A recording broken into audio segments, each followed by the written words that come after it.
Hi, it's Keith, and this is Attack from Down Under, and I've got my sidekick here today, EZRA. We don't really have a planned video today, but what we're going to do is we're just going to show you things we picked up that have gone into our collection. So if you'd like to start us off there, what you've got. Yeah, cool. Thanks, Keith. Always good to be back. Yep, so just showing some recent finds. These are all things I picked up at a record fair last week that I was selling at and also buying at, which always ends up being the case. So the first thing I'll show a few CDs. Got this one, BBM. Have you heard of this one, Keith? Well, I've seen the back of it there. It looks like Gary Moore. It does, yep. So Bruce, Baker and Moore. Jack Bruce, Ginger Baker, Gary Moore. So basically like if Cream swapped out Clapton for Gary Moore. It was early 90s. Sounds very much like Cream with a bit of Gary's flavour in it. Great bluesy sort of classic rock. Really cool. Worth checking out if you haven't. Okay. Yeah. Gary's a bit of a chameleon. He manages to sound like Clapton, especially on the opening track. So who's that on the front? Is that Ginger Baker? I think that's Ginger Baker, yeah. It looks like. Okay. Yep, yeah, the crazy man himself. Then I picked up this Annihilator CD, Criteria for a Black Widow, which I think was 1999 from memory. So right in the period where they weren't having a lot of success, but they got back to the thrash metal on this one. The previous album, Remains, was a bit more experimental. I think that was meant to be... I don't think I've listened to that one. I've listened to the early stuff. Yeah. Remains was meant to be a Jeff Waters solo album. They used the Annihilator tag, as they always do. But then I think they got the original singer back on this one from the Alice in Hell period. Oh, okay. Yeah, so just really good straight up thrash metal. So that's a slipcover. What's on... Same. Same again on the inside. Yeah.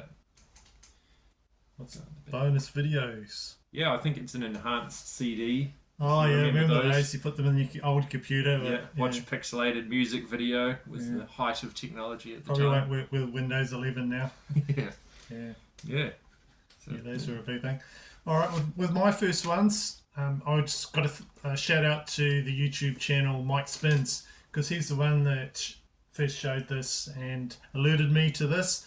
So I'm talking about an unofficial pressing on white vinyl, and it is a live double album of the final performances of both Black Sabbath and Ozzy Osbourne from this year at the Back to the Beginning concert.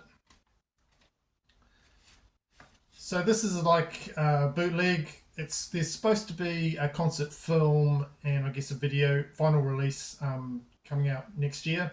I'll probably get that as well, collectors. But so now I've just got this sort of until those come out. It's nice photo on the front, on the back. Sorry.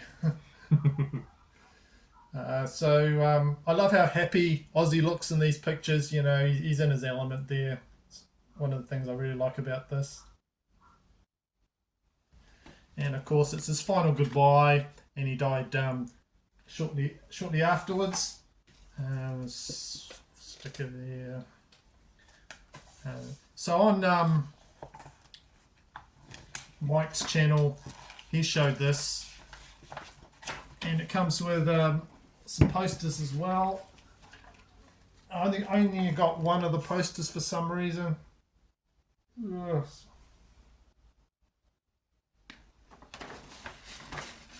There's another poster that comes with it, and it's got the promo poster for the concert on it. So when I saw this, I just couldn't resist it. Had to have it. And I looked around for someone that would sell it. It's got nice center labels there. Nice center labels, yeah. Yeah.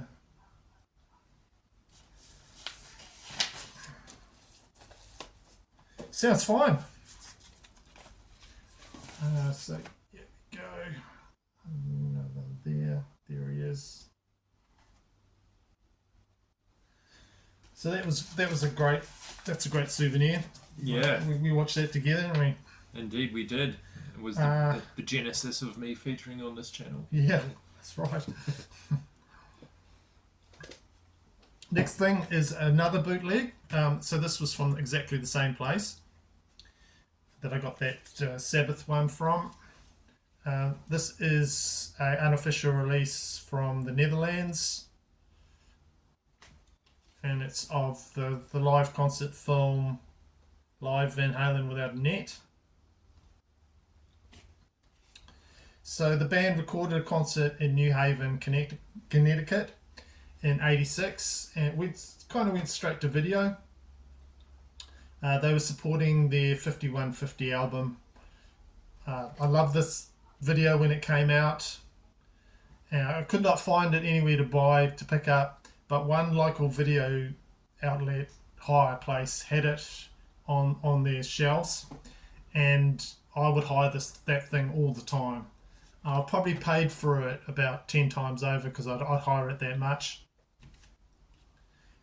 What I like about it is that you've got some of Sammy Hagar's solo songs, but they're given the total Van Halen treatment on them. Like you've got I Can't Drive 55, and you've got Eddie doing the guitar work on there, and it amazing. And then you've got them doing there's Only One Way to Rock. Good song. Yeah, on there as well. And another little feature on here, if you've watched it, there's like long solos from all the band members, and with this vinyl release, all the solos are at the end of the vinyl. So if you want to skip them, you can just take the needle off, and you don't have to sit through the drum solo or the bass solo or the guitar solo. You don't want to miss the guitar solo. No. The bass solo is actually pretty good with Michael Anthony, and he's got a really cool bass guitar on that. Here's the Jack Daniels Jack one, Daniels one, yeah. I remember looking at that and thinking that was really cool. So that's not bad. I just couldn't handle the drum solo as much, but that's just me. You might like it. So that's two bootlegs I've picked up, and with both those releases, also one thing to mention is on the inside there's also printing as well. There's band shots and things like that on both of those, but you probably can't really see it. I don't know when you'd ever really look at that. Yeah, well, I noticed it. It's just there's like that. So yeah, couple of things. Yeah, cool. I remember watching the DVD of Life Without a Net back in the day. Good show. So my next one, it's a Saigon Kick. I've been getting into them a bit lately. I just saw that at one person's stall, thought I'll grab that, didn't actually realise it was a single. I believe Hostile Youth is from the Lizard album, which is a very good album that I've just discovered recently. So yeah, just one song, it was a promo single, really cool. This one was a blind buy. The band's called Skin. Oh, right. Yeah. As you can probably tell by the band members there, they look sort of like hard rock dudes from the late 80s, early 90s. Are they wearing skinny jeans? They are, yep. Oh, okay. Yep, they're going for the desert cowboy, Yeah. yet still glam look. And yeah, it's pretty cool. Pretty cool early 90s hard rock in the vein of your Skid Row and stuff like that, I suppose. Yeah, I've not heard of that one. But Yeah, in the last CD I'll show, this wasn't from the record fair actually, this was a pickup a while back that I've been jamming a bit lately. Rob Zombie, Hellbilly Deluxe 2, the follow-up to the first Hellbilly Deluxe, which was about 10 years previous and 3 or 4 albums previous. Just really cool, chunky guitar work from John Five, Zombies' signature vocals. Just real sort of heavy, catchy, horror themed song. Sick Bubblegum is probably my favourite song on there. Yeah. Is there little snippets from horror movies and things in it There like he is. usually does? Yeah. Yeah, definitely. Yeah, it's a good listen. Right, for my next pick, I'm going a bit death metal, and I'll just show you what I'm sort of where I'm at with that at the moment. First one is a 2025 release, and this band has members from Germany and Spain. There you go, and it's called Seijen. That's a sigil there of the band, and the album is called Asian Combat. Serious looking guys there on the cover. Yeah, see that there. It's the album.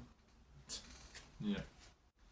So the name, you might be wondering what the hell is the name there of the band, and so it means a prison in the bowels of Islamic hell. That's where they got their name from. So I'm listening to this one quite a bit.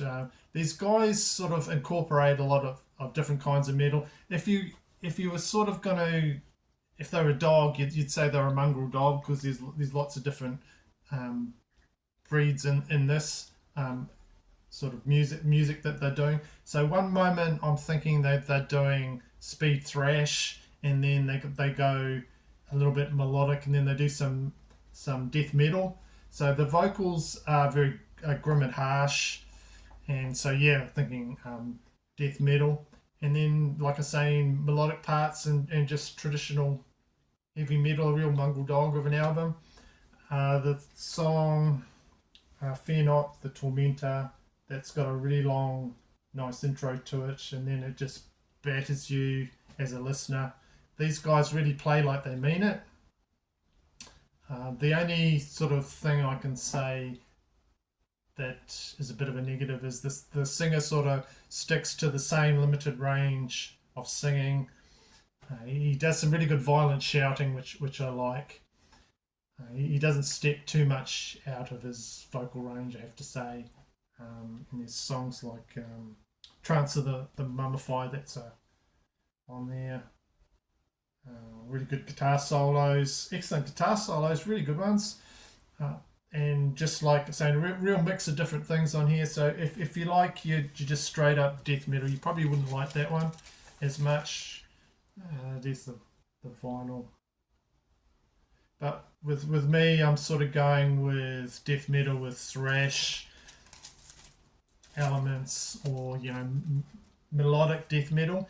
And this next one, I found this band that just suits me 100% down to the ground. I love this band from what I've listened to, and the band's name is Hypocrisy, and this is their album from 2021. It's called Worship. So it's melodic death metal. I really thought this was awesome release, this one. A Swedish band, and they're sort of exploring themes of like aliens living amongst us here. Your front cover's got aliens beaming down from spaceships and all sorts of things happening next to a Aztec pyramid.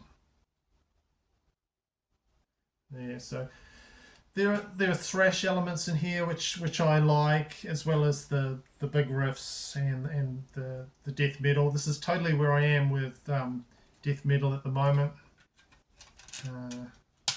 There's the CD there. So the track Chemical Whore talks about addiction to opiates and those that peddle them. That's a great track, that one. And then you've got lots of tracks dealing with the grey, children of the grey. I guess that's the grey extraterrestrials and things like that. And They Will Arrive. But every song on there I enjoy. I've had this in and out of my car so many times. And so I love this band. I'm going to get more of this. So I don't know if any of you guys out there know this band's discography. I think they've got like 13 albums. have I picked one that's well thought of, or maybe not the best? Just let me know. But I did love this album when I listened to it. So just let me know in the comments if this one that if you know this band you favour or not. But new to this band, but really like it. Yeah, I'm going to have to check out Hypocrisy. Yeah. Not heard of them. Sounds interesting. My next item is the Bon Jovi Wanted Dead or Alive 12-inch single. I'm a big Bon Jovi fan, got all their albums, so now going down the singles rabbit hole when I find them for cheap. Cool little piece. Apparently this was meant to be the cover and title of Slippery When Wet for That's a right. time before cooler heads prevailed and thought this was a bad idea. But whatever the case, I think it looks pretty cool. It's got I'd Die For You as the B-side, another track from Slippery, which is one of my favourites as well. Nice to have. Same thing on the back. I'll go for this one next. And I've been collecting a fair bit of AC/DC recently. This is the most recent one I've picked up, Blow Up Your Video, 1988, I believe. This is an Albert pressing. I'll probably have to show. Yep, you do. The thingy, don't I? Yep, so Australasian or Australian press. There we go. Yeah, it's an underrated album, I think. It's not one that gets a whole lot of love, but I really enjoy it. Heat Seeker, That's the Way I Want to Rock and Roll, Kissin' Dynamite, Nick of Time, This Means War. It's just awesome run-of-the-mill AC/DC. High energy stuff. The production on this one's great. It sounds good, cranked up on my stereo. I love the song That's the Way I Want to Rock and Roll. That's the one on there that I like. And yeah, great riff on that really one. Good. And yeah, Heat Seeker as well. Yeah, Heat Seeker. Yeah. That's a good one to crank up. Yeah, for sure. Right. Okay, so for my last two, going back to Ozzy, speaking about Black Sabbath before and his final concert. So I've been going back and listening to some of the Ozzy albums that I don't know too much about that I've overlooked. And at my local record store, Ozzy's Down to Earth was there, so I picked that up cheap. So this came out in 2001. I don't really know much about it. I got it. I liked 2007's Black Rain, so I'm going to give this a try. I do know the song Dreamer on here. Oh god, look at this. Comes sorry, you go like that. There's a lot of Aussies on the back. Yeah, multiple Aussies on that one. You got Robert Trujillo. It's here before he was in Metallica, as well as Zakk Wylde. So I think for this release they brought in quite a few other songwriters for it.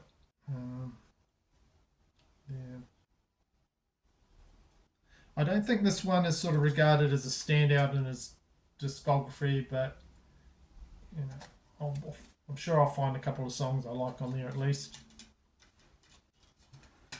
And another cheap purchase I got was at a record fair, but not the one Ezra's talking about. And this is the band Heaven.